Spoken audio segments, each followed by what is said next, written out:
اللهم صل وسلم وبارك عليك يا حبيبي رسول الله. طبعا كل سنة وانتم طيبين وفي وصفات رمضان مستمرين.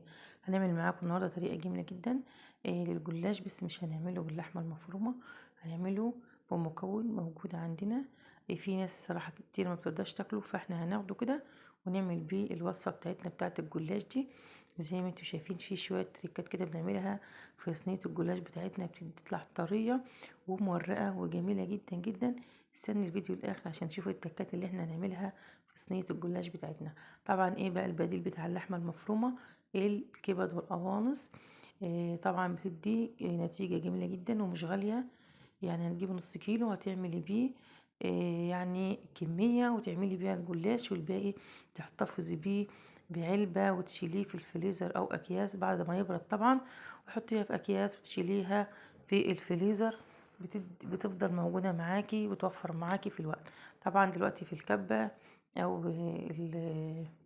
هو بتحبي الكبة أو الهاند بلندر، وهنحط القوانص بتاعتنا ونفرمها زي ما انتوا شايفين كده لحد ما تتفرم معانا ناعم، نتأكد انها كلها اتفرمت وبقت معانا ناعمة زي طبعا اللحمة المفرومة.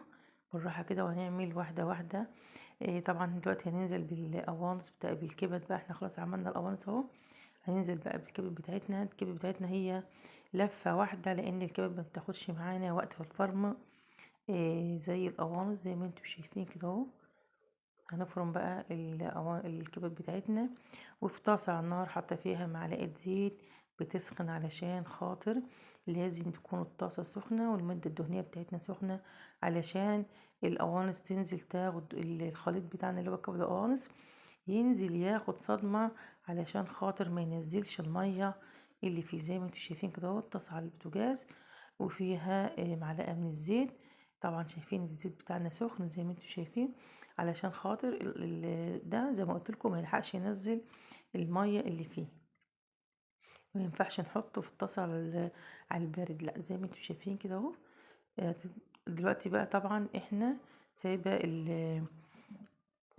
البوتاجاز شغال على الكبد والقوانص، وهنزل بقى طبعا بنفس الكبة او الهاند بلندر، هنزل بالبصل والفلفل اللي انا عملته، وهنعمه بقى علشان خاطر ما يبانش في الوصفة.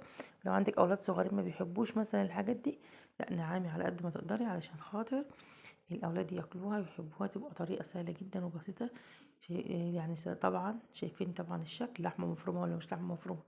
طبعا محدش يقدر يفرق ان دي مش لحمة مفرومة. طبعا احنا بنطلع الحاجة اقتصادية اللي نعمل بيها الوصفات بتاعتنا وما تكونش مكلفة، لان في طبعا في ناس ما تقدرش تشتري اللحمة بقت غالية دلوقتي. حتى برضو المفرومة بقت غالية، الكيلو عامل 200 جنيه دلوقتي اللي هي المتلجة. فطبعا ده بديل بقى، يعني هجيب نص كيلو ب40 جنيه وهتعمليه زي ما انتي شايفة، وهتعملي منه الوصفة زي ما قلتلك، وهتحتفظي بالباقي في تلاجة. طبعا اديت البصل والفلفل الأخضر، ونزلت بقى بالملح والبابريكا والكمون والسبع بهارات والفلفل الأسود زي ما انتوا شايفين. وهقلب بقى اللحمة المفرومة بتاعتي زي ما انتوا شايفين كده، او الكبد والقوانص بتاعتي اللي هي بديل اللحمة المفرومة. طبعا الكمية دي عملت معايا كمية بسم الله ما شاء الله أكبر حلوة زي ما انتوا شايفين كده. تعمل لنا يعني كذا وصفة، ممكن نعمل بقى أي حشوة انتوا عايزينها، وممكن نستعملها في الحواوشي. بس في الحواوشي هنستعملها نية، نفرم البصل والفلفل والكبد والقوانص وهنحشي بيه العيش ني، بيبقى جميل برضه. طبعا هنعمل بقى وصفة دلوقتي بيها بما اننا عملناها، هنعمل وصفة جلاش منها. ممكن جلاش، ممكن مكرونة بشاميل، ممكن تحشي سمبوسك، اي حشوة انت عايزاها هتحشي بيها بالحشوة اللي احنا عملناها دي.